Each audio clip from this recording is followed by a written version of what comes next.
ബഹുദൂതരുമായി മേഘത്തേരതിൽ N പ്രിയ രക്ഷകനെഴുന്നള്ളുന്നു.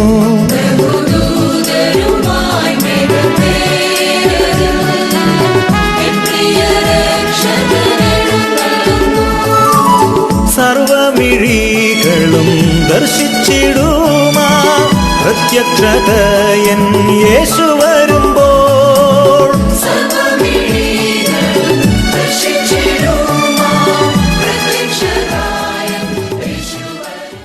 ദൈവത്തിന്റെ അതിപരിശുദ്ധമായ നാമം വാഴ്ത്തപ്പെടുമാറാകട്ടെ. ഈ ആഴ്ചയിലെ ശാബത്ത് സ്കൂൾ പാഠപഠനത്തിലേക്ക് ഏവരെയും കർത്തനാമത്തിൽ സ്വാഗതം ചെയ്തുകൊള്ളുന്നു. വളരെ അത്ഭുതകരമായ വിധം ദൈവം നമ്മളെ നടത്തുന്ന വഴികളോർത്താൽ ദൈവത്തെ നമുക്ക് മഹത്വപ്പെടുത്താതിരിക്കാനാവില്ല. നാളിതുവരെയും നമ്മളെ കരം പിടിച്ച് വഴി നടത്തിയിരിക്കുന്ന വലിയവനായ ദൈവത്തിന് നന്ദിയോടെ സ്തോത്രം ചെയ്യാം. നമ്മുടെ പാഠപഠനത്തിന് മുമ്പായി നമുക്കൊരു നിമിഷം കണ്ണുകളെ അടച്ച് പ്രാർത്ഥിക്കാം. അടിയങ്ങളെ കരുണയോടെ സ്നേഹിക്കുന്ന ഞങ്ങളുടെ വാഴ്ത്തപ്പെട്ട നല്ല ദൈവമേ, ഹല്ലേലൂയ സ്തോത്രം. ഈ നല്ല ദിവസത്തിൽ കർത്താവേ സ്തോത്രം. അവിടുന്ന് ഞങ്ങളെ കരം പിടിച്ച് വഴി നടത്തുന്ന വൻകൃപയ്ക്കായി നന്ദിയോടെ സ്തുതിക്കുന്ന പറ്റാ സ്തോത്രം. അടിയങ്ങളുടെ കുറ്റങ്ങളും കുറവുകളും ഒക്കെയും ക്ഷമിച്ചു തന്ന കർത്താവേ സ്തോത്രം.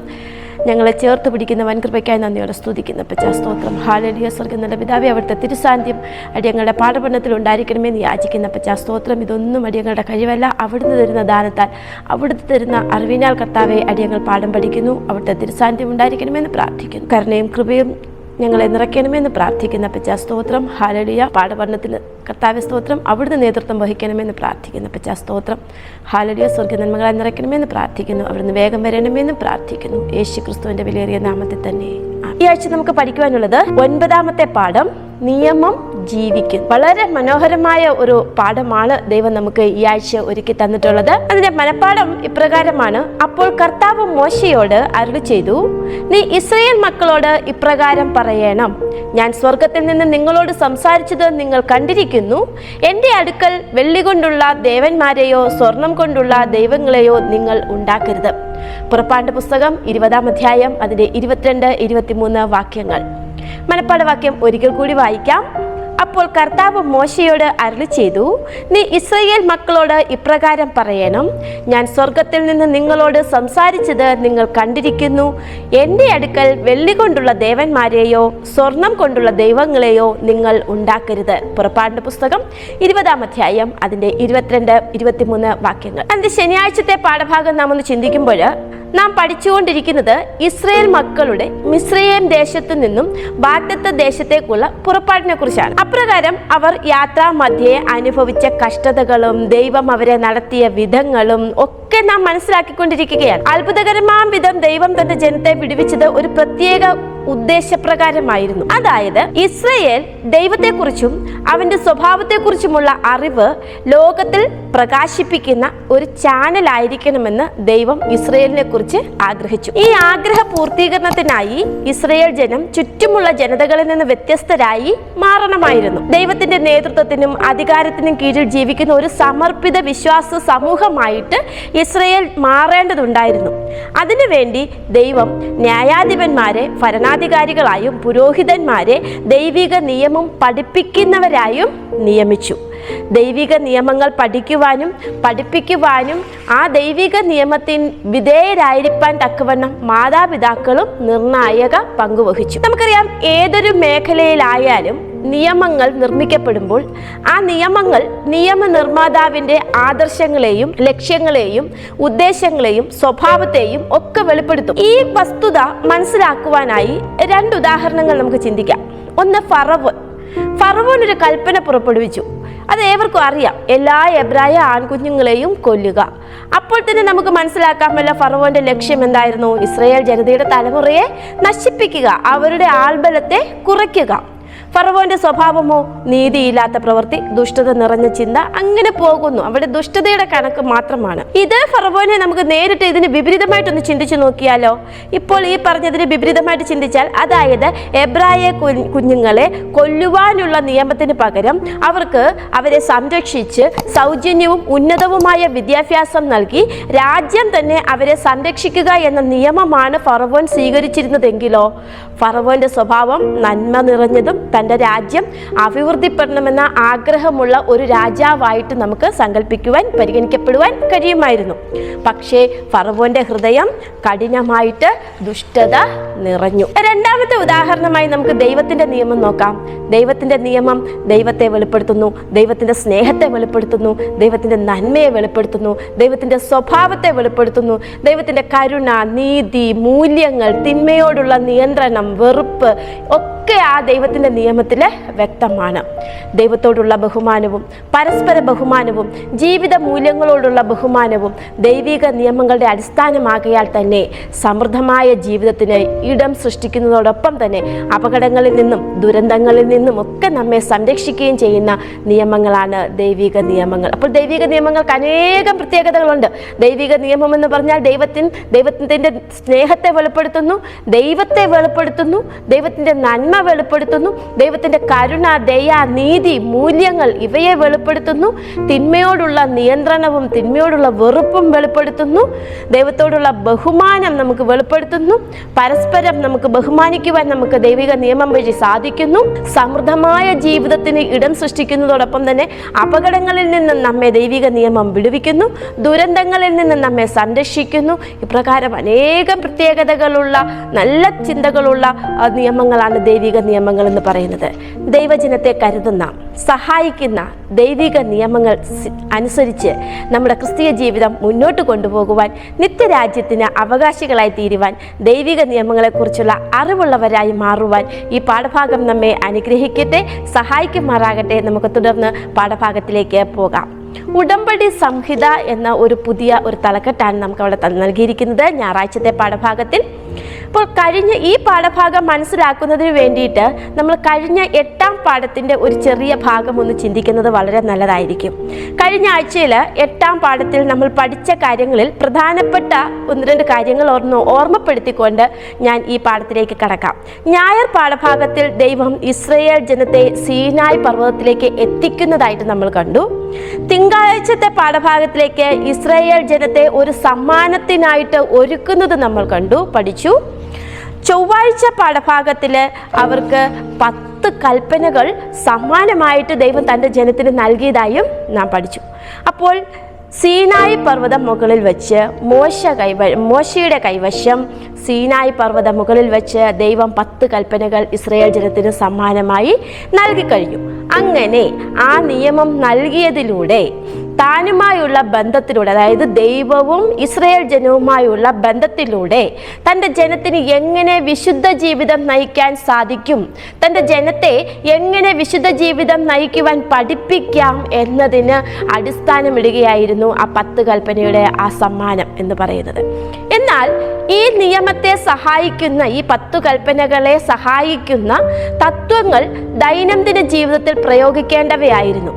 അതിനുവേണ്ടി ദൈവം അവർക്ക് ഉടമ്പടി സംഹിത എന്നറിയപ്പെടുന്ന ചില അധിക നിയമങ്ങൾ നൽകി. അതായത് ഈ നിയമങ്ങളെ നിരീക്ഷിച്ച് പ്രയോഗത്തിൽ വരുത്തുക എന്നതായിരുന്നു ന്യായാധിപന്മാരുടെ ചുമതല. അപ്പോൾ എന്തിനു വേണ്ടിയാണ് ദൈവം അധിക നിയമം നൽകിയത് എന്ന അല്പം കൂടി വിശദമായി ചിന്തിച്ചു നോക്കാം. ഈ ആദ്യം 10 കൽപ്പന നിയമം നൽകി അതിനെ സഹായകമാകുന്ന, അല്ലെങ്കിൽ അതിൻ്റെ പൂർണ്ണതയിലേക്ക് എത്തിക്കുന്ന, അല്ലെങ്കിൽ അതിൻ്റെ പ്രാധാന്യത്തെ വിളിച്ചോതുന്ന അധിക നിയമങ്ങൾ കൂടി ദൈവം ഇസ്രായേൽ ജനത്തിന് നൽകി. അതെന്തിനു വേണ്ടിയായിരുന്നു എന്ന് ചിന്തിച്ചാൽ, അന്നത്തെ ഇസ്രായേൽ ജനം മിസ്രൈമ അടിമത്തത്താലും വിജാതീയതയാലും അന്ധരും അധപ്പതിച്ചവരുമായിരുന്നു. അതുകൊണ്ട് തന്നെ ദൈവത്തിൻ്റെ 10 കൽപ്പനകളുടെ ദൂരവ്യാപകമായ, അല്ലെങ്കിൽ 10 കൽപ്പനകളുടെ വിശദീകരണ സ്വഭാവം, അല്ലെങ്കിൽ 10 കൽപ്പനകളിലേക്ക് എത്തപ്പെടാൻ ദൈവം സ്വീകരിച്ചതായ ആ തത്വങ്ങളെ പൂർണ്ണമായിട്ടും ഉൾക്കൊള്ളുവാൻ ഈ ജനത്തിന് കഴിഞ്ഞില്ല. അല്പം കൂടി വ്യക്തമാക്കിയാൽ, അതായത് എന്താണ് ഈ അധിക നിയമങ്ങൾ, അല്ലെങ്കിൽ എന്താണ് ഈ തത്വങ്ങൾ, അധിക തത്വങ്ങൾ, ഉടമ്പടി സംഹിത എന്നത് എന്താണെന്ന് അല്പം കൂടി വ്യക്തമാക്കുവാനായിട്ട് ഒരു ഉദാഹരണം പറയുവാൻ ഞാൻ ആഗ്രഹിക്കുന്നു.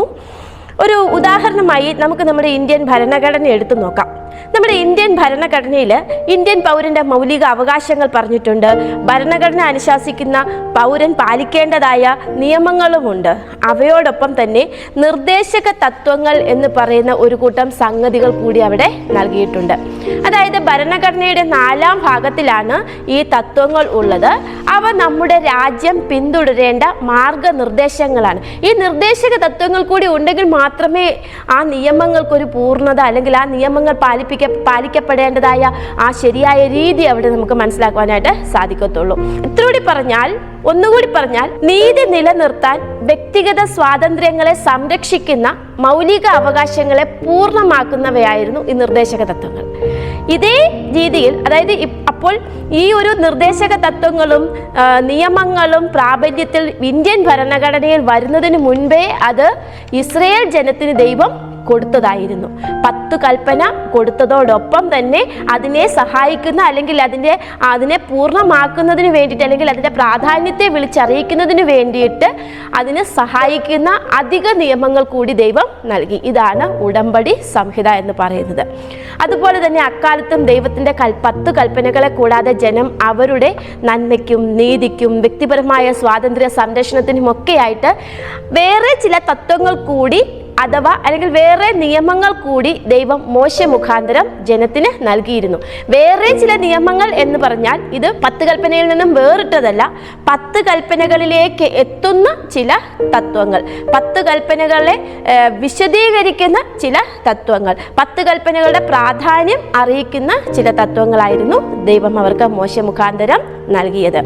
ഈ അധിക നിയമങ്ങൾ 10 കൽപ്പനകളുടെ വിശദീകരണവും പൂർണ്ണതയും ആയിരുന്നു. 10 കൽപ്പനകൾ പൂർണ്ണമായി മനസ്സിലാക്കുന്നതിനും അത് വേണ്ട വിധം നടപ്പിലാക്കുവാനുമായി 10 കൽപ്പനകൾക്ക് സഹായകമായ അധിക നിയമങ്ങൾ അല്ലെങ്കിൽ ഉടമ്പടി സംഹിതയാണ് അവിടെ നൽകപ്പെട്ടത്. ഇവ അനന്തമായ ജ്ഞാനത്തിലും അല്ലെങ്കിൽ അനന്തമായ അറിവിലും ഏറ്റവും പരമമായ നീതിയിലും രൂപപ്പെടുത്തിയവയായിരുന്നു. ഈ അധിക നിയമങ്ങളെ കൂടി കണക്കിലെടുത്തുകൊണ്ട് വേണമായിരുന്നു അന്ന് ന്യായാധിപന്മാർ, നമ്മൾ ആദ്യമേ മനസ്സിലാക്കിയായിരുന്നു, ന്യായം പാലിക്കുവാനായി ദൈവം ന്യായാധിപന്മാരെ ഏർപ്പെടുത്തിയിരുന്നു. ഈ ന്യായാധിപന്മാർ ന്യായം പാലിക്കുന്നത് ഈ അധിക നിയമങ്ങളെ കൂടി പരിഗണിച്ചുകൊണ്ട് 10 കൽപ്പനകളോടൊപ്പം തന്നെ ഈ അധിക നിയമങ്ങളെ കൂടി പരിഗണിച്ചുകൊണ്ട് വേണമായിരുന്നു അന്ന് ന്യായപാലനം നടത്തേണ്ടത്. അതുകൊണ്ട് തന്നെ ലളിതമായി ഈ അധിക നിയമത്തെ ന്യായവിധികൾ എന്ന് അല്ലെങ്കിൽ മോശിക ന്യായപ്രമാണങ്ങൾ എന്ന് നമ്മൾ പറയും, അതിനെ വിളിച്ചിരുന്നു. അവയെല്ലാം 10 കൽപ്പനകളെ സഹായിക്കുന്നവയായിരുന്നു. അപ്പൊ ഈ 10 കൽപ്പന ദൈവം മോശയ്ക്ക് നൽകിയത് എങ്ങനെയാണ്? സ്വന്തം വിരലുകളാൽ എഴുതി കൊടുത്തതായിരുന്നു. എന്നാൽ ഈ അധിക നിയമങ്ങൾ അങ്ങനെ ആയിരുന്നില്ല നൽകിയത്. മോശയ്ക്ക് സ്വകാര്യമായി കൈമാറി ആ ന്യായവിധി പ്രമാണങ്ങളിൽ മോശ ജനങ്ങളെ അറിയിക്കുകയായിരുന്നു. മോശ വന്ന് വായ്മൊഴിയായിട്ട് കൊടുത്തവയായിരുന്നു, അവ എഴുതപ്പെട്ടതല്ലായിരുന്നു എന്ന് അർത്ഥം. ഈ ഉടമ്പടി സംഹിത പുറപ്പാടിന്റെ പുസ്തകം 21-ാം അധ്യായം മുതൽ 23-ാം അധ്യായത്തിന്റെ 19-ാം വാക്യം വരെ വിശദമായി ബൈബിളിൽ വ്യക്തമാക്കിയിട്ടുണ്ട്. ദൈവം എന്തിനു വേണ്ടി ഇത്തരം ഒരു അധിക നിയമം തയ്യാറാക്കി എന്ന് നമുക്ക് നോക്കാം. അതായത് അതിനു വേണ്ടിയിട്ട് അപ്പൊ ദൈവം എന്തിനാണ് ഈ അധിക നിയമങ്ങളെ കൂടെ തയ്യാറാക്കി ഇസ്രായേൽ ജനത്തിന് നൽകിയത് എന്ന് നമ്മളൊന്ന് ചിന്തിച്ചു നോക്കുന്നതിനായിട്ട് അതിന് സഹായകമായിട്ട് നമുക്ക് എബ്രായ അടിമത്തത്തെക്കുറിച്ച് ഒന്ന് അല്പം ചിന്തിക്കാം. പുരാതന കാലത്ത് അടിമത്തം ലോകമെമ്പാടും ഉണ്ടായിരുന്നു. വിജാതീയ രാജ്യങ്ങളിൽ പലതരം ജാതികൾ പാർക്കുന്ന ആ രാജ്യങ്ങളിൽ അടിമകളെ മനുഷ്യരെ പോലെ അല്ല കൈകാര്യം ചെയ്തിരുന്നത്. അക്കാലത്ത് അടിമകൾ ഉടമസ്ഥന്റെ മാത്രം സ്വത്തായിരുന്നു. ഈ അടിമകൾക്ക് യാതൊരു അവകാശവും ഉണ്ടായിരുന്നില്ല. അവർ കഠിനമായി ജോലികൾ ചെയ്യിപ്പിക്കപ്പെട്ടു. പലപ്പോഴും അവർക്ക് പീഡനങ്ങൾ അനുഭവിക്കേണ്ടിയുമൊക്കെ വന്നു. എന്നാൽ ഇസ്രയേൽ ദേശത്തും ഇതേ അടിമത്തം ഉണ്ടായിരുന്നു. പക്ഷേ ഇസ്രയേൽ ദേശത്തിലെ അടിമത്തം എബ്രായ അടിമത്തത്തിന് നേരെ വിപരീതമായിരുന്നു. ഇസ്രയേലിൽ ദൈവം അടിമത്ത സമ്പ്രദായം അനുവദിച്ചിരുന്നു എങ്കിലും അതിൻ്റെ തിന്മകളെ നിയന്ത്രിക്കുവാൻ ദൈവം നിയമങ്ങളും നിയന്ത്രണങ്ങളും ഉണ്ടാക്കിയിരുന്നു. എബ്രായ രാജ്യ നിയമപ്രകാരം നോക്കുമ്പോൾ ഒരു എബ്രായ അടിമ എബ്രായ യജമാനന് സ്വന്തമായ സ്വത്തായിരുന്നു. എന്നാൽ ദൈവത്തിൻ്റെ നിയമം അനുസരിച്ച് എബ്രായ അടിമ ഒരു എബ്രായ യജമാനന് ശാശ്വതമായ ഒരു അടിമയായിരുന്നില്ല. അതായത് എന്നേക്കുമുള്ള ഒരു അടിമ ആയിരുന്നില്ല. മറ്റു രാജ്യങ്ങളിൽ എങ്ങനെയായിരുന്നു? എബ്രായ രാജ്യങ്ങളിലെ മറ്റു രാജ്യങ്ങളിൽ എല്ലാവർക്കും എപ്പോഴും ആ യജമാനൻ്റെ മാത്രം സ്വത്തായിട്ട് ആ യജമാനൻ്റെ കീഴിൽ മാത്രം ആ ഒരു അടിമ ജോലി ചെയ്യണം, പീഡനം അനുഭവിക്കണം എന്നതായിരുന്നു അവിടുത്തെ നിയമം. എന്നാൽ ഇസ്രയേലിൽ നേരെ തിരിച്ചായിരുന്നു. ശാശ്വതമായ ഒരു അടിമയായിരുന്നില്ല യജമാനൻ്റെ കീഴിൽ ഉണ്ടായിരുന്നത്. വിൽപ്പന വിലയുടെ ഒരു ഭാഗം അടച്ചു കഴിഞ്ഞാൽ പിന്നെ ആ അടിമയെ മോചിപ്പിക്കാനും അവനെ വിട്ടയക്കാനും യജമാനൻ ബാധ്യസ്ഥനായിരുന്നു. അതായത് അടിമത്തം വെറും 6 വർഷത്തേക്ക് പരിമിതപ്പെടുത്തി. 7-ാം വർഷത്തിൽ യജമാനനോടൊപ്പം താമസിക്കാൻ ആഗ്രഹിക്കാത്ത എല്ലാ അടിമകളെയും മോചിപ്പിക്കണമെന്ന ഒരു നിയന്ത്രണം കൂടി ദൈവം ഇസ്രയേലിൽ ഉണ്ടാക്കിയിരുന്നു. ആ ഒരു നിയന്ത്രണ നിയമം കൂടി അവിടെ ഉണ്ടായിരുന്നു. ദൈവം ഇസ്രയേൽ ജനത്തിനോട് നൽകിയിരുന്നു. യജമാനന്മാർ അടിമകൾക്ക് ശബദവധി നൽകുകയും അവരുടെ അടിസ്ഥാന ആവശ്യങ്ങൾ നിറവേറ്റുകയും ചെയ്യണമായിരുന്നു. കർത്താവ് അടിമകളുടെ അവകാശങ്ങൾ ശ്രദ്ധാപൂർവം നിയമങ്ങളിലൂടെയും നിയന്ത്രണങ്ങളിലൂടെയും സംരക്ഷിച്ചു. ദയയോടെ പെരുമാറുവാൻ യജമാനന്മാർക്ക് മനസ്സ് നൽകി. യജമാനന്മാർ അടിമയെ കഠിനമായി ജോലി ചെയ്യിപ്പിക്കുന്നതിന് ദൈവം അനുവദിച്ചിരുന്നില്ല. അതിനെയൊക്കെ എതിർക്കുന്ന രീതിയിലുള്ള അതായത് അടിമകളെ മനുഷ്യരായി കാണുവാനുള്ള ആ നിയന്ത്രണങ്ങളും നിയമങ്ങളും ഒക്കെയും ദൈവം അവിടെ നൽകിയിരുന്നു. ചുരുക്കി പറഞ്ഞാൽ പുരാതന ഇസ്രയേലിൽ അനുവർത്തിച്ചു വളർന്നു വന്നിരുന്നതായ തിന്മയുടെ കുത്തൊഴുക്ക് തടയുന്നതിനും ക്രമീകൃതമായ ഒരു സമൂഹം സൃഷ്ടിക്കുന്നതിനും വേണ്ടിയാണ് ദൈവം ഈ നിയന്ത്രണങ്ങളും നിയമങ്ങളും ഉടമ്പടി നിയമങ്ങളും സംഹിതകളും ഒക്കെ ഉണ്ടാക്കിയത്. അങ്ങനെ ആ ഉടമ്പടി നിയമങ്ങളും നിയമസംഹിതകളും ഒക്കെ ദൈവം തൻ്റെ ജനത്തിന് നൽകി. എന്നാൽ അതിൽ കൂടുതൽ നിയമങ്ങൾ നൽകി എന്നാണ് അടുത്ത പാഠഭാഗം നമ്മെ വ്യക്തമാക്കുന്നത്. നമുക്ക് നോക്കാം. പുറപ്പാടിൻ്റെ പുസ്തകം 21-ാം അധ്യായം 1 മുതൽ 22-ാം അധ്യായത്തിൻ്റെ 15 വരെയുള്ള വാക്യങ്ങൾ പഠിക്കുമ്പോൾ വളരെ ചുരുക്കമായി ഞാനൊന്ന് പറയാം. എബ്രായ അടിമകളെ സംരക്ഷിക്കുന്നതിനുള്ള ന്യായവിധികളുണ്ട്. ഒരു മനുഷ്യനെ അടിച്ചു കൊല്ലുന്നവന് വിധിക്കേണ്ട ന്യായങ്ങളുണ്ട്. അപ്പനമ്മമാരെ ദ്രോഹിക്കുന്നവർക്കുള്ള ന്യായവിധി പറഞ്ഞിരിക്കുന്നു. മോഷ്ടിക്കുന്നവർക്കുള്ള ന്യായവിധി പറഞ്ഞിട്ടുണ്ട്. അപ്പനമ്മമാരെ ശപിക്കുന്നവർക്കുള്ള ന്യായവിധി പറഞ്ഞിരിക്കുന്നു. ശണ്ട കൂടി മുറിവേൽപ്പിച്ച് കിടക്കയിലാക്കുന്നവർക്കുള്ള ന്യായവിധി ശിക്ഷാവിധി പറഞ്ഞിട്ടുണ്ട്. കാളയെ ആക്രമിക്കുന്നവർക്കും വളർത്തുമൃഗങ്ങളെ മോഷ്ടിച്ച് വിൽക്കുന്നവർക്കുമുള്ള എന്ത് ശിക്ഷ കൊടുക്കണമെന്ന് അവിടെ പറഞ്ഞിട്ടുണ്ട്. ഗർഭിണികളെ ദ്രോഹിക്കുന്നവർക്കും കാള കുത്തി ചത്തുപോയാൽ കാളയെ വീഴിക്കാൻ കുഴി കുഴിക്കുന്നവന് ഒരുത്തൻ്റെ വയലിൽ മറ്റൊരുത്തൻ്റെ കാള മേയുകയാണെങ്കിൽ ഒരുത്തനിട്ട തീയ് മറ്റൊരുവൻ്റെ നിലം നശിപ്പിച്ചാൽ ഒരുത്തൻ്റെ മൃഗത്തെ വായ്പ വാങ്ങിയിട്ട് തിരിച്ചു കൊടുക്കാതിരുന്നാൽ വിവാഹം നിയമിച്ചിട്ടില്ലാത്ത കന്യകയെ വശീകരിച്ചാൽ അങ്ങനെ പലവിധമായ തിന്മകൾക്കും ദുഷ്ടതകൾക്കും എന്തെന്ത് ശിക്ഷാവിധികൾ നൽകണം എന്ന് ആ പുറപ്പാട് പുസ്തകം 21-ാം അധ്യായം മുതൽ 22-ാം അധ്യായത്തിൻ്റെ 15 വരെയുള്ള വാക്യങ്ങളിൽ പറഞ്ഞിട്ടുണ്ട്. തുടർന്നും കുറേ നിയമങ്ങൾ അവിടെ കൊടുത്തിട്ടുണ്ട്. അത് ചില കാര്യങ്ങൾക്ക് അരുത് എന്നതായ കർശന നിർദ്ദേശമാണ്. 22 അധ്യായം 15 ശേഷം 16 മുതലുള്ള വാക്യങ്ങൾ നമ്മൾ നോക്കുകയാണെങ്കിൽ ചില കാര്യങ്ങൾക്ക് അരുത് എന്നത് കർശന നിർദ്ദേശമാണ് ദൈവം അവിടെ നൽകിയിരിക്കുന്നത്.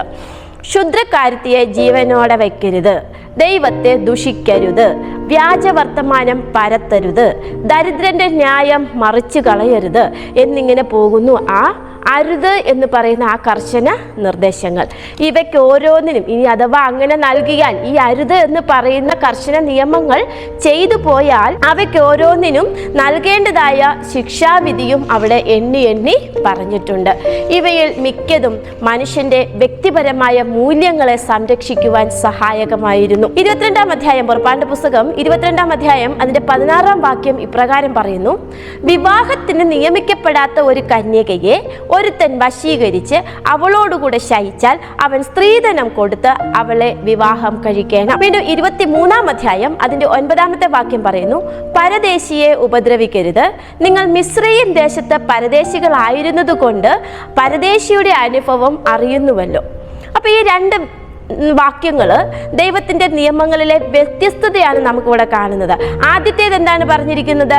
ഒരു വിവാഹത്തിന് നിയമിക്കാത്ത ഒരു കന്യകയെ ഒരുത്തൻ വശീകരിച്ച് അവളോടുകൂടെ ശയിച്ചാൽ അവൻ സ്ത്രീധനം കൊടുത്ത് അവളെ വിവാഹം കഴിക്കണം. അതായത് ഒരു മനുഷ്യൻ തെറ്റ് ചെയ്താൽ അവിടെ എന്ത് സംഭവിക്കണം, അവൻ എന്താണ് അതിൻ്റെ പരിഹാരം ചെയ്യേണ്ടത്. രണ്ടാമതോ പരദേശിയെ ഉപദ്രവിക്കരുത്, അത് അരുത് എന്ന് പറഞ്ഞിരിക്കുന്ന ഒരു കർശന നിർദ്ദേശമാണ്. അപ്പം ഇവിടെ രണ്ട് രീതിയിലും സമൂഹത്തിലെ രണ്ട് രീതിയിലുമുള്ള ആൾക്കാരെ അവിടെ പറഞ്ഞിട്ടുണ്ട്. അവിടെ ആളുകളെ താഴ്ത്തിക്കെട്ടുന്നതിനോ അപമാനിക്കുന്നതിനോ എതിരെ പ്രത്യേക നിയമങ്ങൾ ഉണ്ടായിരുന്നു എന്നതാണ് നമുക്കിവിടെ മനസ്സിലാക്കാൻ സാധിക്കുന്നത്. ഒരു തരത്തിലുമുള്ള ചൂഷണം ദൈവം ആഗ്രഹിച്ചില്ല.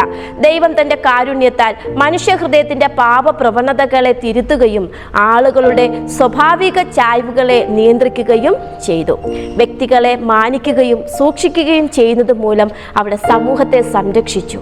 കാരണം ആ സമൂഹം തിന്മയില്ലാത്തവരായി നല്ല വ്യക്തിബന്ധങ്ങൾ പരസ്പരം കാത്തു സൂക്ഷിക്കേണ്ടവരായി മാറണമായിരുന്നു. എല്ലാവരിലും നീതിയും സ്നേഹവും നിറയണമായിരുന്നു. അതിനുവേണ്ടിയാണ് ദൈവം കൂടുതൽ നിയമങ്ങൾ, അധിക നിയമങ്ങൾ, ഉടമ്പടി സംഹിതകൾ അവിടെ നൽകിയത്.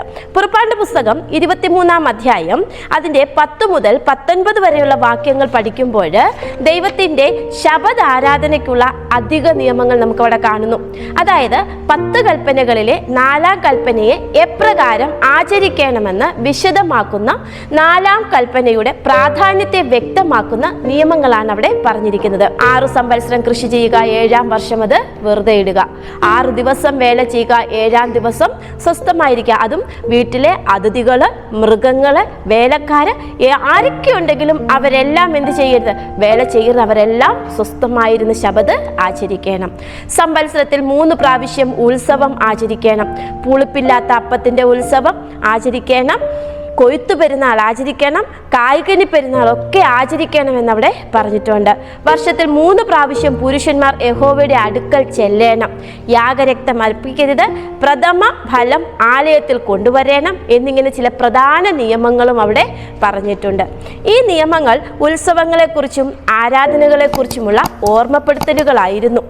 ഇസ്രയേലിന്റെ വിടുതലും വീണ്ടെടുപ്പുമായിട്ടത് ബന്ധപ്പെട്ടിരിക്കുന്നു. ദൈവത്തെ നമ്മുടെ സ്രഷ്ടാവ്, വീണ്ടെടുപ്പുകാരൻ, കർത്താവ് എന്നീ നിലകളിൽ ആരാധിക്കുന്നതിലേക്കാണ് ഈ നിയമങ്ങൾ വിരൽ ചൂണ്ടുന്നത്. ആ നിയമങ്ങളിൽ പറഞ്ഞിരിക്കുന്നതായ സംവത്സരത്തിൽ 3 പ്രാവശ്യം ആചരിക്കേണ്ട ഉത്സവങ്ങൾ ഏതെല്ലാമാണെന്ന് ദൈവത്തെ നമ്മുടെ സ്രഷ്ടാവ്, വീണ്ടെടുപ്പുകാരൻ, കർത്താവ് എന്നീ നിലകളിൽ ആരാധിക്കുന്നതിലേക്കാണ് ഈ നിയമങ്ങളൊക്കെയും വിരൽ ചൂണ്ടിയത്. ഈ നിയമങ്ങളിൽ പറഞ്ഞിരിക്കുന്നതായ സംവത്സരത്തിൽ 3 പ്രാവശ്യം ആചരിക്കേണ്ട ഉത്സവങ്ങളെ കുറിച്ച് പറഞ്ഞിട്ടുണ്ട്. ആ ഉത്സവങ്ങൾ ഏതെല്ലാമാണെന്നൊന്ന് നോക്കാം. വസന്തകാലത്ത് പെസഹ അല്ലെങ്കിൽ പുളിപ്പില്ലാത്ത അപ്പത്തിന്റെ പെരുന്നാൾ, അത് ലേവ്യ പുസ്തകം 16-ാം അധ്യായം അതിന്റെ 1-ാമത്തെ വാക്യത്തിൽ പറഞ്ഞിട്ടുണ്ട്. പിന്നീട് 7 ആഴ്ച കഴിഞ്ഞ് പെന്തക്കോസ്ത് അല്ലെങ്കിൽ വിളവെടുപ്പ് പെരുന്നാൾ, വാരോത്സവം എന്ന് പേര് പറയും. അത് ലേവ്യ പുസ്തകം 16-ാം അധ്യായം അതിന്റെ 10-ാമത്തെ വാക്യത്തിലുണ്ട്. കൂടാര പെരുന്നാളാണ് 3-ാമത്തെ ഉത്സവം അഥവാ ശരത്ത് കാലത്ത് വിളവെടുപ്പ് പെരുന്നാൾ. ലേവ്യ പുസ്തകം 16-ാം അധ്യായം അതിന്റെ 13-ാമത്തെ വാക്യത്തിൽ കൊടുത്തിട്ടുണ്ട്. എന്നിവയായിരുന്നു ആ പെരുന്നാളുകൾ. പെസഹ പെരുന്നാള്, വാരോത്സവം, കൂടാര പെരുന്നാള് എന്നിവയായിരുന്നു ആ പെരുന്നാളുകൾ. അപ്പോൾ ഈ പെരുന്നാളുകളും ഒക്കെ ആചരിക്കണമെന്ന് ദൈവം നിയമങ്ങളിലൂടെ പറയുകയും അധിക നിയമങ്ങളൊക്കെ നൽകുകയും 10 കൽപ്പനകളെ സഹായിക്കുന്ന ഉടമ്പടി സംഹിതകളൊക്കെയും നൽകുമ്പോഴും ദൈവത്തിൻ്റെ ഒരു യഥാർത്ഥ പദ്ധതി എന്തായിരുന്നു എന്ന് നമുക്ക് അവിടെ മനസ്സിലാക്കുവാനായിട്ട് സാധിക്കും. അപ്പോൾ ദൈവത്തിൻ്റെ യഥാർത്ഥ പദ്ധതി എന്തായിരുന്നു എന്ന് അറിയുവാനായിട്ട് പുറപ്പാടിന്റെ പുസ്തകം 23-ാം അധ്യായം 20 മുതൽ 33 വരെയുള്ള വാക്യങ്ങളിൽ ആ പദ്ധതിയുടെ ഒരു ചെറിയ വിവരണം അവിടെ കൊടുത്തിട്ടുണ്ട്. വാഗ്ദത്ത ദേശം കീഴടക്കുന്നതിന് ദൈവം മുന്നോട്ട് വെക്കുന്ന ചില നിബന്ധനകളാണ് നമുക്കവിടെ കാണാനായിട്ട് സാധിക്കുന്നത്. ഒരു ദൂതനെ നിന്റെ മുൻപിൽ അയക്കുന്നു, അവൻ്റെ വാക്ക് കേൾക്കാം, പക്ഷെ അവനെ വിഘടിക്കരുത്. എൻ്റെ നാമം അവനിലുണ്ട്, അവൻ നിന്നെ ഇസ്രയേലിയരെ, നിന്നെ എന്ന് പറഞ്ഞാൽ മോശയോടാണ് പറയുന്നത്. മോശ എന്നത് അവിടെ പ്രതിനിധീകരിക്കുന്നു, ഇസ്രയേൽ ജനതയെ പ്രതിനിധീകരിക്കുന്ന ഒരു വ്യക്തിയായതിനാൽ നിന്നെ അല്ലെങ്കിൽ ഇസ്രയേലിയരെ വാഗ്ദത്ത ദേശത്തേക്ക് കൊണ്ടുപോകും. പക്ഷെ അവിടെ വിജാതീയർ, പല വിധത്തിലുള്ള പല ജാതികളുണ്ട്. അവരുടെ ദേവന്മാരെ നമിക്കരുത്, നമസ്കരിക്കരുത്. അവരുടെ വിഗ്രഹങ്ങളെ തകർത്തു കളയണം. യഹോവയെ തന്നെ സേവിക്കണം. അപ്രകാരം യഹോവയെ സേവിച്ചാൽ ധാരാളം അനുഗ്രഹങ്ങളും നൽകുമെന്ന് നൽകുമെന്ന് ആ വേദഭാഗങ്ങളിൽ അവിടെ വാഗ്ദത്തം ചെയ്തിരിക്കുന്നതായിട്ട് നമുക്ക് കാണുവാനായിട്ട് കഴിയുന്നു. ഇസ്രയേലിന് ദൈവം നൽകാമെന്ന് അബ്രഹാം, ഇസ്ഹാക്ക്, യാക്കോബ് പിതാക്കന്മാർക്ക് കൊടുത്ത വാക്കുപോലെ ആ വാഗ്ദത്ത ദേശം സ്വന്തമാക്കുന്നതിന് യുദ്ധം ചെയ്യണമെന്ന് ആ ഇസ്രയേൽ ജനം ആ ദേശക്കാരോട് യുദ്ധം ചെയ്ത് ആ വാഗ്ദത്ത ദേശം സ്വന്തമാക്കണമെന്ന് ദൈവം ആഗ്രഹിച്ചില്ല. കാരണം ദൈവം ഇസ്രയേൽ ജനത്തിന് നൽകിയ സമ്മാനമാണ് ആ വാഗ്ദത്ത ദേശം എന്ന് പറയുന്നത്. ഇസ്ഹാക്ക്, യാക്കോബ്, അബ്രഹാം പിതാക്കന്മാരിൽ അവർക്ക് കൊടുത്ത വാഗ്ദത്ത പ്രകാരമാണ് ഇസ്രയേൽ ജനത്തിനെ അവിടേക്ക് ദൈവം നയിക്കുന്നത്. അപ്പോൾ ഈ സമ്മാനമായിട്ട് കിട്ടിയ ഈ ദേശത്തേക്ക് അവിടെ താമസിക്കുന്ന ഇപ്പോൾ താമസിക്കുന്ന ജാതികളോട് യുദ്ധം ചെയ്ത് അത് സ്വന്തമാക്കണമെന്നല്ല ദൈവം ആഗ്രഹിച്ചത്. പിന്നെയോ വാഗ്ദത്ത ദേശം കീഴടക്കുന്നതിനുള്ള ആ മാതൃക ചെങ്കടൽ കടക്കുമ്പോൾ തന്നെ അവിടെ ദൈവം പ്രകടമാക്കി. ദൈവം അവർക്ക് വേണ്ടി ശത്രുക്കളോട് പോരാടി. ഇപ്പൊ ഈ ചെങ്കടൽ കടക്കുമ്പോൾ ദൈവം എന്തായിരുന്നു ആദ്യമേ ചെയ്തിരുന്നത്? ഇസ്രയേൽ ജനത്തിനെ മിസ്രയീം ദേശത്ത് നിന്ന് കൊണ്ടുവരുവാനായിട്ട് ആ വഴിമധ്യേ വന്ന യുദ്ധം ചെയ്തു അല്ലേ. ദൈവം അവർക്ക് വേണ്ടി ശത്രുക്കളോട് പോരാടി മിസ്രയീം സൈന്യത്തെ തുരത്തി ഓടിച്ചു, അസീറിയൻ സൈന്യത്തെ തുരത്തി ഓടിച്ചു. അങ്ങനെ വൻ ശക്തികളെ ദൈവം പൂർണ്ണമായിട്ടും പരാജയപ്പെടുത്തിക്കൊണ്ടാണ് തൻ്റെ ജനത്തെ ആ വാഗ്ദത്ത ദേശത്തിലേക്ക് കൊണ്ടുവന്നത്. അപ്പോൾ വീണ്ടും ആ വാഗ്ദത്ത ദേശത്തിൽ ചെന്നിട്ട് വീണ്ടും ഈ ജനം അവിടെ യുദ്ധം ചെയ്യണമെന്ന് ദൈവം ഒട്ടുമേ ആഗ്രഹിച്ചിരുന്നില്ല. അപ്പോൾ ഈ വാഗ്ദത്ത ദേശത്തിലുള്ള ആ ദുഷ്ടരെയൊക്കെ മാറ്റി ദൈവം തന്നെ എന്ത് ചെയ്യുന്നു? മാറ്റി അവരെ അവിടേക്ക് നയിക്കുന്നത്, അവിടേക്ക് പ്രവേശിപ്പിക്കുന്നതായിട്ട് നമുക്ക് കാണാം. പക്ഷേ വാഗ്ദത്ത ദേശം അബ്രഹാമിന്റെ പിൻഗാമികൾക്ക് 400 വർഷത്തിന് ശേഷം മാത്രമേ നൽകൂ എന്ന് ദൈവം അബ്രഹാമിനെ അറിയിച്ചിരുന്നു. ഉൽപ്പത്തി പുസ്തകം 15-ാം അധ്യായം 13-ാമത്തെ വാക്യത്തിൽ അത് വ്യക്തമായിട്ട് നമുക്ക് കാണാനായിട്ട് സാധിക്കാം. എന്തുകൊണ്ടായിരിക്കാം ദൈവം അപ്രകാരം അബ്രഹാമിനോട് പറഞ്ഞത്?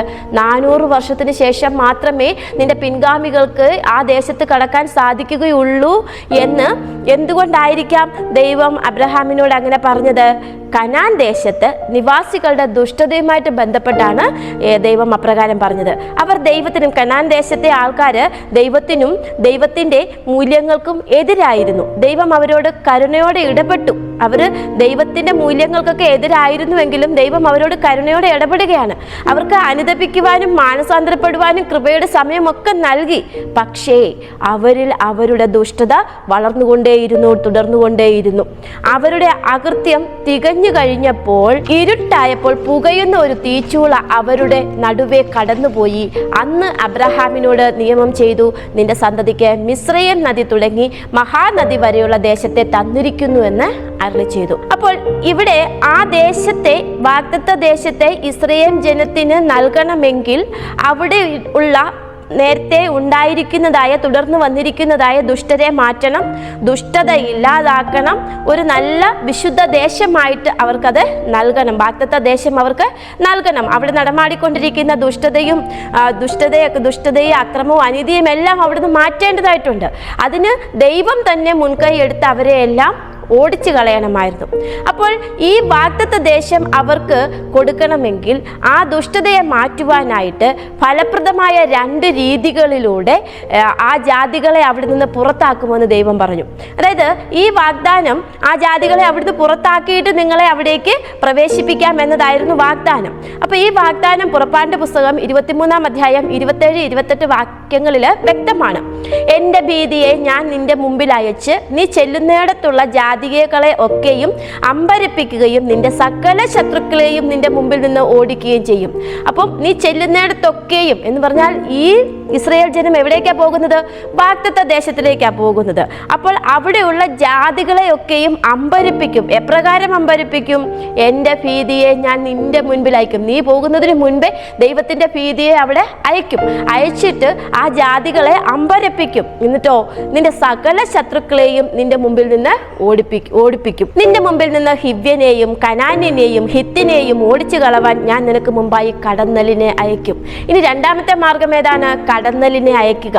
അതായത് ഹിവ്യന് പല ജാതികളുണ്ട്. ഹിവ്യരുണ്ട്, ഹിത്യരുണ്ട്, കനാന്യരുണ്ട്, അങ്ങനെ പല ജാതികളുണ്ട്. ഈ ജാതികളൊക്കെ ദുഷ്ടത നിറഞ്ഞ ജനമായിരുന്നു. ഈ ദുഷ്ടത നിറഞ്ഞ ജനത്തെ അവിടെ നിന്ന് ഓടിച്ചു കളയുവാനായിട്ട് ദൈവം ഉപയോഗിച്ച 2 മാർഗങ്ങളാണ്. ഒന്ന്, ദൈവത്തിൻ്റെ ഭീതിയെ അവർക്ക് അയക്കുക, അവരെ അമ്പരപ്പിക്കുക, അവരെ അവരെ പേടിപ്പിക്കുക. രണ്ടാമത് അവരെ ഓടിപ്പിക്കുവാനായിട്ട് കടന്നലിനെ അയക്കുക. അതായത് ഇസ്രായേൽ ജനം വാഗ്ദത്ത ദേശത്തേക്ക് പ്രവേശിക്കുന്നതിന് വേണ്ടി ആ ദേശത്തിലെ ദുഷ്ടതയും അക്രമവും ഇല്ലാതാക്കി അക്രമക്കാരെയും ജാതിക്കാരെയും ഒക്കെ ഓടിച്ചിട്ട് ആ കനാൻ ദേശം ഒരു പുതിയ മാതൃദേശമായി ദൈവം തൻ്റെ മക്കൾക്ക് നൽകുവാനുള്ള പദ്ധതികളാണ് അവിടെ നൽകിയിരുന്നത്. അതാണ് ദൈവത്തിൻ്റെ യഥാർത്ഥ പദ്ധതി എന്ന് കാണുവാനായിട്ട് സാധിക്കുന്നു. ദൈവം പിന്നെയും അരുളി ചെയ്തു, ദേശം ശൂന്യമാകാതിരിപ്പാൻ, അതായത് ഇവർ കടന്നു ചെല്ലുമ്പോൾ ദേശം ശൂന്യമാകരുതല്ലോ. അതായത് ഹിത്തരെയും ഹിബരെയും ജാതികളെയും ഒക്കെ കടന്നിലൊക്കെ അയച്ച് അത് ഓടിച്ചു കഴിയുമ്പോൾ ദേശം ശൂന്യമാകരുത്. അപ്പോൾ അങ്ങനെ ശൂന്യമാകാതിരിപ്പാൻ ദൈവം ഒരു മാർഗം കണ്ടു. ഒരു സംവത്സരം കഴിയാതെ ഓടിച്ചു കളയുകയില്ല. ഒരു സംവത്സരം പൂർത്തിയാകാറൊക്കെ ആകുമ്പോഴേക്കേ അവരെ ഓടിച്ചു കളയത്തുള്ളൂ. ഇസ്രായേൽ ജനം സന്താന സമ്പന്നരായി ആ ഒരു വർഷം കൊണ്ട് എന്ത് ചെയ്യണം? ഇസ്രായേൽ ജനം സന്താന സമ്പുഷ്ടി വേണം, സമ്പന്നരുമായിട്ട് വേണം.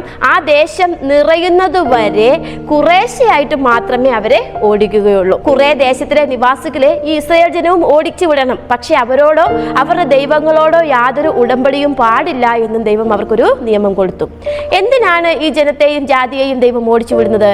ഇസ്രായേൽ ജനം ആ ജാതികളുമായിട്ട് ഒന്നിച്ച് ചേർന്ന് താമസിച്ചാൽ, അവർ ഒന്നിച്ച് വസിച്ചു പോയാൽ ഇസ്രായേൽ അവരുടെ ദേവന്മാരെ സേവിച്ച് ദൈവത്തോട് പാപം ചെയ്യുവാൻ ഇടയാകും. അതിന് ഈ ജാതികൾ കാരണമായി തീരാതിരിക്കുവാൻ വേണ്ടിയിട്ടാണ് ആ ദേശനിവാസികളെ കൂടി ദൈവം അവിടുന്ന് ദുഷ്ടത മാത്രം ദൈവത്തിന് മാറ്റിയാൽ മതിയായിരുന്നു. ദുഷ്ടന്മാരെയും അവിടുത്തെ നിവാസികളെ കൂടി ദൈവം ഓടിച്ചു കളയുകയാണ് ചെയ്തത്.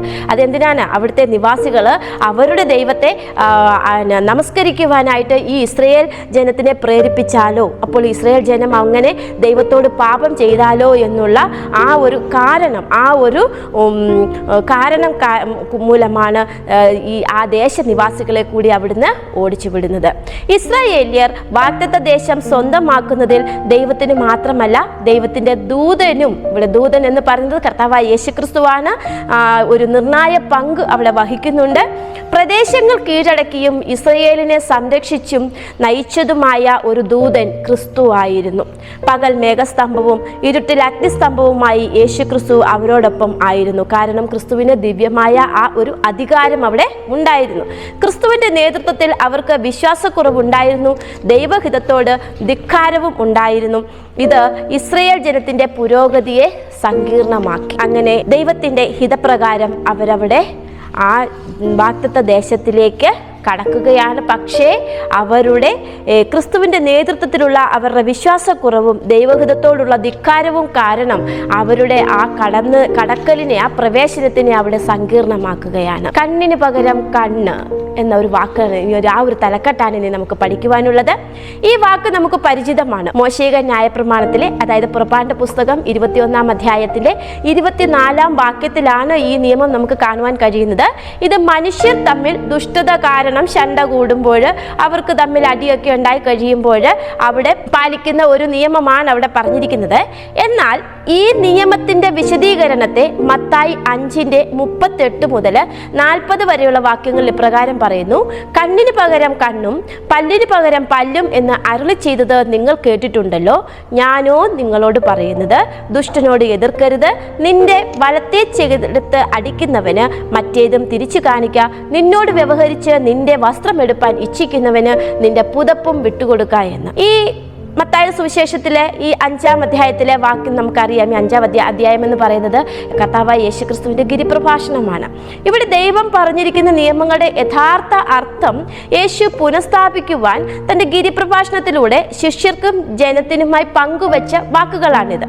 യഥാർത്ഥത്തിൽ വ്യക്തിപരമായ പ്രതികാരത്തിനോ രൂപപ്പെടുത്തിയതാണ് ഈ നിയമം. കണ്ണിന് പകരം കണ്ണ്, പല്ലിന് പകരം പല്ല്, കാലിന് പകരം കാല്, കൈക്ക് പകരം കൈക്ക്, ജീവന് പകരം ജീവൻ എന്ന ആ പ്രതികാര നിയമം എന്ന് പറയുന്നത് വ്യക്തിപരമായ പ്രതികാരത്തിന് എതിരെ രൂപപ്പെടുത്തിയതാണ്. കുടിപ്പക അല്ലെങ്കിൽ ഒരു അന്വേഷണവും നടത്താതെ ആദ്യം പ്രതികാരം നിർത്തലാക്കുക എന്നതായിരുന്നു അതിൻ്റെ ഉദ്ദേശ്യം. ആവർത്തന പുസ്തകം 19-ാം അധ്യായം 21-ാം വാക്യത്തിലും ലേവ്യ പുസ്തകം 24-ാം അധ്യായം 20-ലും പറഞ്ഞിരിക്കുന്ന പ്രതികാര നിയമത്തെ, അതായത് കണ്ണിന് പകരം കണ്ണ്, പല്ലിന് പകരം പല്ല്, ജീവന് പകരം ജീവൻ, കാലിന് പകരം കാല്, കൈക്ക് പകരം കയ്യ് എന്ന ആ പ്രതികാര നിയമത്തെ രൂപപ്പെടുത്തി പ്രതികാരം നിർത്തലാക്കുക എന്നതായിരുന്നു യേശു ചെയ്തത്. ആളുകൾ നിയമം സ്വന്തം കൈകളിലേക്ക് എടുക്കുന്നത് തടയുന്നതിനാണ് ഈ രീതിയിൽ അത് വ്യാഖ്യാനിക്കപ്പെട്ടത്. ദൈവത്തിന്റെ നിയമം അനുസരിച്ച് നീതി നടപ്പാക്കപ്പെടണം എന്നതായിരുന്നു ദൈവപുത്രന്റെയും ദൈവത്തിന്റെയും ആഗ്രഹം. എന്നാൽ പണ്ട് നാളില് മോശയ്ക്ക് ഈ നിയമങ്ങൾ ക്രിസ്തു നൽകുമ്പോൾ തന്നെ അതിന്റെ യഥാർത്ഥ ഉദ്ദേശ്യം അറിയാമായിരുന്നു. അതുകൊണ്ട് തന്നെ ഈ നിയമത്തെ വസ്തുനിഷ്ഠമായ രീതിയിൽ വിശദീകരിക്കുവാൻ യേശുവിന് ഗിരിപ്രഭാഷണത്തിലൂടെ സാധിച്ചു. നീതിയുടെയും അനുരഞ്ജനത്തിന്റെയും സഹായത്തോടെ സമാധാനം പുനഃസ്ഥാപിക്കുക എന്നതായിരുന്നു ഈ നിയമത്തിന്റെ യഥാർത്ഥ ഉദ്ദേശം. നീതിയുടെയും പ്രതികാരത്തിന്റെയും ആശയങ്ങൾക്കിടയിൽ ശരിയായ ഒരു സന്തുലിതാവസ്ഥ കണ്ടെത്തുവാൻ ഈ നിയമം സഹായകമായി എന്ന് തന്നെ പറയാം. ദൈവത്തിന്റെ നീതി മാത്രമാണ് കുറ്റവും കുറവും ഇല്ലാത്ത നീതി. ദൈവം ആഗ്രഹിക്കുന്നത് പോലെ നാം പ്രവർത്തിച്ചാൽ നമ്മളിലും നീതി ഉണ്ടാകും. സകല രഹസ്യങ്ങളെയും ന്യായവിസ്താരത്തിന് വെളിപ്പെടുത്തുന്ന ദൈവം നീതിമാനാണ്. പിതാവായ ദൈവം നീതിമാനാണ് എന്ന് അനീതി ചെയ്യുന്നവരും ദുഷ്ടത പ്രവർത്തിക്കുന്നവരും അറിയേണ്ടതിന് വേണ്ടിയിട്ട് ചൂള പോലെ കത്തുന്ന ഒരു ന്യായവിധി ദിവസത്തിങ്കൽ ദൈവം തന്റെ നീതിയെ വെളിപ്പെടുത്തും. അന്ന് ഈ ലോകത്തിലെ സകല അനീതിക്കാരും ദുഷ്പ്രവൃത്തിക്കാരും താളടിയാകും. വരുവാനുള്ള ആ ദിവസം വേരും കൊമ്പും ശേഷിപ്പിക്കാതെ അവരെ ദഹിപ്പിച്ചു കളയുമെന്ന് സൈന്യങ്ങളുടെ യഹോവ അരുളി ചെയ്യുന്നു എന്ന് മലാഖി പ്രവചനങ്ങളിലൂടെ നമുക്ക് നൽകിയിരിക്കുന്ന വാഗ്ദത്തമാണ്. ഒരു ദിവസം നീതി ലഭിക്കുമെന്ന ആ തിരിച്ചറിവ്, ആ ചൂള പോലെ കത്തുന്ന ദിവസത്തിൽ, വേരും അനീതിക്കാരും ദുഷ്പ്രവൃത്തിക്കാരും താളടിയാകുന്ന ദിവസത്തിൽ വേരും കൊമ്പും ശേഷിപ്പിക്കാതെ അവരെ ദഹിപ്പിച്ചു കളയുമെന്ന ആ വാഗ്ദത്തം നാം ഈ ലോകത്ത് ജീവിച്ചിരിക്കുന്ന ലോകത്തിൽ നാം നേരിടുന്ന അനീതികളെ നേരിടുവാൻ ആ വാഗ്ദത്തം നമ്മെ സഹായിക്കുമാറാകട്ടെ. പ്രതികാരം എന്ന പാഠഭാഗത്തിലേക്ക് നാം കടക്കാം. പ്രതികാരം എന്ന വാക്ക് കേൾക്കുമ്പോൾ തന്നെ നമ്മുടെ മനസ്സിൽ പെട്ടെന്ന് ഓടിയെത്തുന്ന ഒരു വാക്യമുണ്ട്, ദൈവവചനമുണ്ട്. റോമരുടെ പുസ്തകം ലേഖനം 12-ാം അധ്യായം 19-ാമത്തെ വാക്യം, പ്രിയമുള്ളവരെ, നിങ്ങൾ തന്നെ പ്രതികാരം ചെയ്യാതെ ദൈവകോപത്തിന് ഇടം കൊടുപ്പീൻ.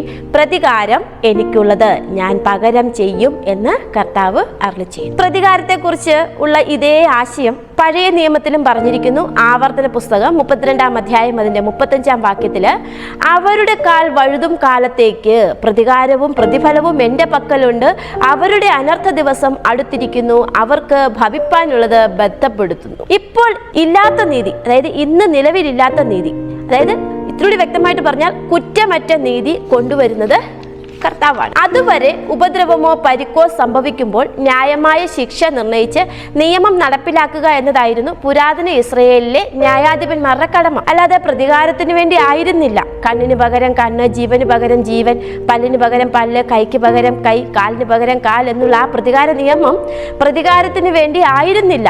ചില ദുഷ്ടതകളെ നിർത്തലാക്കുവാനുള്ള നിയമം മാത്രമായിരുന്നു. എന്നാൽ ക്രിസ്തുവിന്റെ കാലത്തെ നിയമജ്ഞർ എന്ത് ചെയ്തു?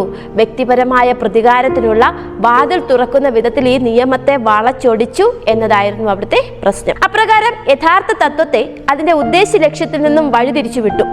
നാം മുമ്പ് വായിച്ചതായ വാക്യത്തില് ഒരു കൽപ്പനയും ഒരു വാഗ്ദാനവും അടങ്ങിയിരിക്കുന്നു. അതായത് റോമരുടെ പുസ്തകം 12-ാം അധ്യായം 19-ാമത്തെ വാക്യത്തിൽ, പ്രിയമുള്ളവരെ, നിങ്ങൾ തന്നെ പ്രതികാരം ചെയ്യാതെ ദൈവകോപത്തിന് ഇടം കൊടുപ്പിൻ. പ്രതികാരം എനിക്കുള്ളത്, ഞാൻ പകരം ചെയ്യും എന്ന് കർത്താവ് അരുളി ചെയ്തിരിക്കുന്നു എന്ന ആ വാക്യത്തില് ഒരു വാഗ്ദത്തവുമുണ്ട്, ഒരു കൽപ്പനയുമുണ്ട്. നിങ്ങൾ തന്നെ പ്രതികാരം ചെയ്യരുത്, ദൈവകോപത്തിന് ഇടം കൊടുപ്പീൻ എന്നത് ദൈവകൽപ്പനയാണ്. പ്രതികാരം എനിക്കുള്ളതാണ്, ഞാൻ പകരം ചെയ്യും എന്നുള്ളത് ദൈവത്തിന്റെ വാഗ്ദത്തമാണ്. ഇവ രണ്ടും അടുത്ത് ബന്ധപ്പെട്ടിരിക്കുന്നു. ചുരുക്കി പറഞ്ഞാൽ പ്രധാനമായും ഇവ വാഗ്ദത്തത്തോടു കൂടിയുള്ള കൽപ്പനയാണ്. പ്രതികാരം ദൈവത്തിനുള്ളത് മാത്രം. നാം നീതിക്കായി പ്രവർത്തിച്ച് ദൈവത്തിന്റെ കൃപയ്ക്കായി കാത്തിരിക്കുക മാത്രം ചെയ്യും. വാക്കുതന്നവൻ അത് പാലിക്കുക തന്നെ ചെയ്യും. അടുത്തതായിട്ട് നമുക്ക് പഠിക്കുവാനുള്ളത്, പ്രതികാരം എന്നതിന് ശേഷം നമുക്ക് പഠിക്കുവാനുള്ളത് ഒരു പ്രത്യേക പാഠഭാഗം തന്നെയാണ്. ആ പ്രതികാരം എന്നതിൻ്റെ രണ്ടാം ഭാഗമായിട്ട് നമുക്കതിനെ കണക്കാക്കാൻ സാധിക്കും. അത് പഠിക്കുന്നതിന് വേണ്ടിയിട്ട്, അതിനെ ലളിതമാക്കുന്നതിന് വേണ്ടിയിട്ട് ചില വാക്യങ്ങൾ വായിച്ചു പോകുവാൻ ആഗ്രഹിക്കുന്നു. മത്തായിയുടെ സുവിശേഷം 6-ാം അധ്യായം അതിൻ്റെ 4 മുതൽ 6 വരെയുള്ള വാക്യങ്ങൾ, രഹസ്യത്തിൽ കാണുന്ന നിന്റെ പിതാവ് നിനക്ക് പ്രതിഫലം തരും. നിങ്ങൾ പ്രാർത്ഥിക്കുമ്പോൾ കപടഭക്തിക്കാരെ പോലെ ആകരുത്. അവർ മനുഷ്യർക്ക് വിളങ്ങേണ്ടതിന് പള്ളികളിലും തെരുക്കോണുകളിലും നിന്നുകൊണ്ട് പ്രാർത്ഥിപ്പാൻ ഇഷ്ടപ്പെടുന്നു. അവർക്ക് പ്രതിഫലം പ്രതിഫലം കിട്ടിപ്പോയി എന്ന് ഞാൻ സത്യമായിട്ട് നിങ്ങളോട് പറയുന്നു. നീയോ പ്രാർത്ഥിക്കുമ്പോൾ അറയിൽ കടന്നു വാതിലടച്ചു രഹസ്യത്തിലുള്ള നിന്റെ പിതാവിനോട് പ്രാർത്ഥിക്കുക. രഹസ്യത്തിൽ കാണുന്ന നിന്റെ പിതാവ് നിനക്ക് പ്രതിഫലം തരും. മത്തായിയുടെ സുവിശേഷം 16-ാം അധ്യായം അതിന്റെ 27-ാമത്തെ വാക്യത്തില്, മനുഷ്യപുത്രൻ തന്റെ പിതാവിന്റെ മഹത്വത്തിൽ തന്റെ ദൂതന്മാരുമായി വരും. അപ്പോൾ അവൻ ഓരോരുത്തനും അവനവന്റെ പ്രവൃത്തിക്ക് തക്കവണ്ണം പകരം നൽകും. ഇതൊക്കെയും പ്രതികാരത്തിന്റെയും പ്രതിഫലത്തിന്റെയും ആ ഒരു ബന്ധവുമായിട്ട് ചേർന്ന് നിൽക്കുന്ന തിരുവചനങ്ങളാണ്. ലൂക്കോസിന്റെ സുവിശേഷം 6-ാം അധ്യായം അതിന്റെ 23-ാമത്തെ വാക്യത്തിൽ പറയുന്നു, ആ നാളിൽ സന്തോഷിച്ചു തുള്ളുവീൻ, നിങ്ങളുടെ പ്രതിഫലം സ്വർഗത്തിൽ വലിയത്, അവരുടെ പിതാക്കന്മാർ പ്രവാചകന്മാരോട് അങ്ങനെ തന്നെ ചെയ്തുവല്ലോ. വീണ്ടും 2 തിമോത്തിയോസിന്റെ പുസ്തകം 4-ാം അധ്യായം 8-ാമത്തെ വാക്യം, ഇനി നീതിയുടെ കിരീടം എനിക്കായി വച്ചിരിക്കുന്നു, അത് നീതിയുള്ള ന്യായാധിപതിയായ കർത്താവ് ആ ദിവസത്തിൽ എനിക്ക് നൽകും, എനിക്ക് മാത്രമല്ല അവന്റെ പ്രത്യക്ഷതയിൽ പ്രിയം വെച്ച ഏവർക്കും കൂടെ. അപ്പോൾ നാം ഈ വായിച്ചു കേട്ട ഈ 4 വാക്യങ്ങൾ മത്തായിയുടെ സുവിശേഷം 6-4 മുതൽ 6 വരെയും, മത്തായി 16-27, ലൂക്കോസ് 6-23, 2 തിമോത്തിയോസ് 4-8 എന്നീ 4 തരത്തിലുള്ള വാക്യങ്ങളും എല്ലാം സൂചിപ്പിക്കുന്നത് ഓരോരുത്തരുടെയും പ്രവൃത്തിക്കൊത്ത പ്രതിഫലം കർത്താവ് തരുമെന്ന് തന്നെയാണ്. അപ്പോൾ പ്രവൃത്തിക്കൊത്ത പ്രതിഫലം, പ്രവൃത്തിക്കൊത്ത ശിക്ഷ, പ്രവൃത്തിക്കൊത്ത നീതി എന്നിവയെല്ലാം ജീവിതത്തിന്റെ നിർണായക ഭാഗമാണ് എന്ന് തന്നെയാണ് ഇവിടെ വ്യക്തമാകുന്നത്. എന്നാൽ ഒരു വ്യക്തി പോലും ഈ പ്രവൃത്തിയും ചിന്തയും പ്രതിഫലവും നീതിയും ഒക്കെയും ജീവിതത്തിന്റെ നിർണായക ഭാഗമാണ് എങ്കിൽ പോലും ഒരു വ്യക്തി പോലും സ്വയം ജഡ്ജിയായി സ്വന്തം പ്രവൃത്തികളോ മറ്റുള്ളവരുടെ പ്രവൃത്തികളോ ഇരുത്തരുത്. ആരും ജൂറികളായി മാറിക്കൊണ്ട് സ്വന്തം പ്രവൃത്തികൾക്കോ മറ്റുള്ളവരുടെ പ്രവൃത്തികൾക്കോ ശിക്ഷ വിധിക്കരുത്. ആരും ആരാച്ചാരായിക്കൊണ്ട് ആരെയും ശിക്ഷിക്കുകയും അരുത്. കാരണം നാം ദൈവകോപത്തിന് ഇടം കൊടുക്കണം. പ്രതികാരം ദൈവത്തിനുള്ളത് ആണ്. ദ്രോഹത്തിന് പകരം വീട്ടേണ്ടത് നമ്മുടെ കടമയല്ല. എന്തെങ്കിലും തിന്മ പരിഹരിക്കണമെങ്കിൽ അത് വസ്തുനിഷ്ഠമായി ന്യായാധിപന്മാർ തന്നെ പരിഹരിക്കണം. ഇന്ന് ഈ ലോകത്തിൽ നടമാടുന്ന അനീതികളൊക്കെയും ഒരു നാളിൽ പരിഹരിക്കപ്പെടുന്ന ചൂള പോലെ കത്തുന്ന ആ ദിവസം വരും. അന്ന് സകലവും ന്യായവിസ്താര സഭയിലേക്ക് വെളിപ്പെടുക തന്നെ ചെയ്യും. എത്രത്തോളം നീതികേടും ദുഷ്ടതയുമാണ് ദൈവം സൃഷ്ടിച്ച ഈ ഭൂമിയിൽ ഇന്ന് നിറഞ്ഞിരിക്കുന്നതെന്ന് നാം നോക്കിയാൽ തന്നെ നമുക്ക് കാണാൻ സാധിക്കും. എന്നാൽ നാം ഒരു കാര്യം ഓർക്കണം, നമ്മുടെ സ്വർഗസ്നായ പിതാവ് പൂർണ്ണനായിട്ട് ഇന്നും എന്നേക്കും ഇരിക്കുന്നു. അതുകൊണ്ട് തന്നെ പുത്രനായ ദൈവം കർത്താവായ യേശു ക്രിസ്തു നമ്മോട് പറയുകയാണ്, ആകയാൽ നിങ്ങളുടെ പിതാവ് സൽഗുണ പൂർണ്ണൻ ആയിരിക്കുന്നത് പോലെ നിങ്ങളും സൽഗുണ പൂർണ്ണരാകുവീൻ. നമുക്ക് എങ്ങനെ ദൈവത്തെ പോലെ പൂർണ്ണരാകുവാൻ കഴിയും? ചിന്തിച്ചു നോക്കിയിട്ടുണ്ടോ? നമുക്ക് എങ്ങനെ ദൈവത്തെ പോലെ പൂർണ്ണരാകുവാൻ കഴിയും? വളരെ ചിന്തിക്കേണ്ട, നാം ഈ നാളുകളിൽ അന്ത്യകാലത്ത് നാം ചിന്തിക്കേണ്ടതും നാം അനുവർത്തിക്കേണ്ടതുമായ ഒരു ചോദ്യമാണ് ഈ ഒരു ചോദ്യം. അതിന് ഒരേ ഒരു മാർഗമേ ഉള്ളൂ. തൻ്റെ ഏകജാതനായ യേശുവിനെ ഈ ഭൂമിയിലേക്ക് അയച്ച് പിതാവായ ദൈവം ഒരു മാതൃക നമുക്ക് കാണിച്ചു തന്നിട്ടുണ്ട്. ആ മാതൃക പിന്തുടർന്നാൽ മാത്രം മതി. ദൈവത്തിൻ്റെ പരമമായ സ്വഭാവം എന്നത് നിസ്വാർത്ഥ സ്നേഹമാണ്. അതാണ് കർത്താവായ യേശു ക്രിസ്തു നമുക്ക് കാണിച്ചു തന്നത്. ശത്രുക്കളെ സ്നേഹിക്കുക, നിന്റെ അയൽക്കാരനെ നിന്നെപ്പോലെ തന്നെ സ്നേഹിക്കുക, പീഡിപ്പിക്കുന്നവർക്കായി പ്രാർത്ഥിക്കുക. കർത്താവായ യേശു ക്രിസ്തു തന്റെ ക്രൂശ് മരണ സമയത്ത് ആ ക്രൂശിൽ കിടന്നുകൊണ്ട് പ്രാർത്ഥിച്ചതും എന്തായിരുന്നു? തന്നെ പീഡിപ്പിക്കുന്നവർക്ക് വേണ്ടിയായിരുന്നു. കർത്താവെ, ഇവർ ചെയ്യുന്നത് എന്തെന്ന് ഇവരറിയുന്നില്ല, ഇവരോട് ക്ഷമിക്കണമേ എന്ന് തന്നെ പീഡിപ്പിക്കുന്നവർക്ക് വേണ്ടിയായിരുന്നു അവിടെ പ്രാർത്ഥിച്ചത്. അർഹതയില്ലാത്തവരെ പോലെ സ്നേഹിക്കുക, അവരോട് കരുണ കാണിക്കുക, അവരോട് ക്ഷമിക്കുക എന്നിവയൊക്കെയാണ് യഥാർത്ഥ പൂർണ്ണതയിലേക്കുള്ള വഴികൾ. ലൂക്കോസിന്റെ സുവിശേഷം 6-ാം അധ്യായം അതിന്റെ 36-ാമത്തെ വാക്യത്തിൽ പറയുന്നു, ആകയാൽ നിങ്ങളുടെ പിതാവ് മനസ്സലിവുള്ളവൻ ആകുന്നത് പോലെ നിങ്ങളും മനസ്സലിവുള്ളവർ ആകുവീൻ. ചുരുക്കി പറഞ്ഞാൽ ക്രിസ്തുവേശുവിലുള്ള സ്വഭാവം തന്നെ നിങ്ങളിലും ഉണ്ടായിരിക്കട്ടെ. ഫിലിപ്പിയർ ലേഖനം 2-ാം അധ്യായം അതിന്റെ 5-ാം വാക്യത്തിൽ പറയുന്നു, ക്രിസ്തുവേശുവിലുള്ള സ്വഭാവം തന്നെ നിങ്ങളിലും ഉണ്ടായിരിക്കട്ടെ. ക്രിസ്തുവേശുവിന്റെ സ്വഭാവം പ്രതിഫലിപ്പിക്കുന്നവരായി നീതിയുള്ള പ്രവൃത്തികളിലൂടെ ദൈവത്തിന്റെ സ്വഭാവത്തിന് അനുരൂപരായി തീരുവാൻ ഈ പാഠഭാഗം നമ്മളെ എല്ലാവരെയും സഹായിക്കുമാറാകട്ടെ. എല്ലാവർക്കും ഒരു ശുഭദിനം നേരുന്നു. നമുക്ക് ഒരു നിമിഷം കണ്ണുകളെ അടച്ച് പ്രാർത്ഥിക്കാം. അടിയങ്ങളെ കരുണയോടെ സ്നേഹിക്കുന്ന ഞങ്ങളുടെ വാഴ്ത്തപ്പെട്ട നല്ല ദൈവമേ, ഹല്ലേലൂയ സ്തോത്രം. നല്ലൊരു പാടുപഠനം അടിയങ്ങൾക്ക് ദാനം തന്ന വൻകൃപയ്ക്കായി നന്ദിയോടെ സ്തുതിക്കുന്ന പച്ച സ്തോത്രം. പാടുപഠനത്തിൻ്റെ ആദ്യോളന്തം അവിടുത്തെ തിരുസാന്നിധ്യം ഉണ്ടായിരുന്ന വൻകൃപയ്ക്കായി നന്ദിയോടെ സ്തുതിക്കുന്ന പച്ച.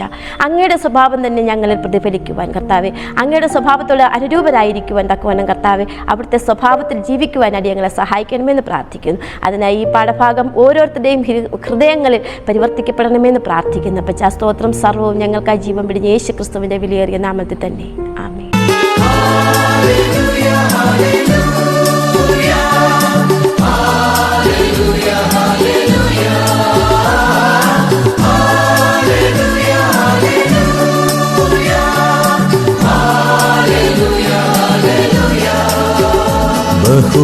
ബഹുദൂതരുമായി മേഘത്തേരതിൽ എൻ പ്രിയ രക്ഷകനെഴുന്നള്ളുന്നു.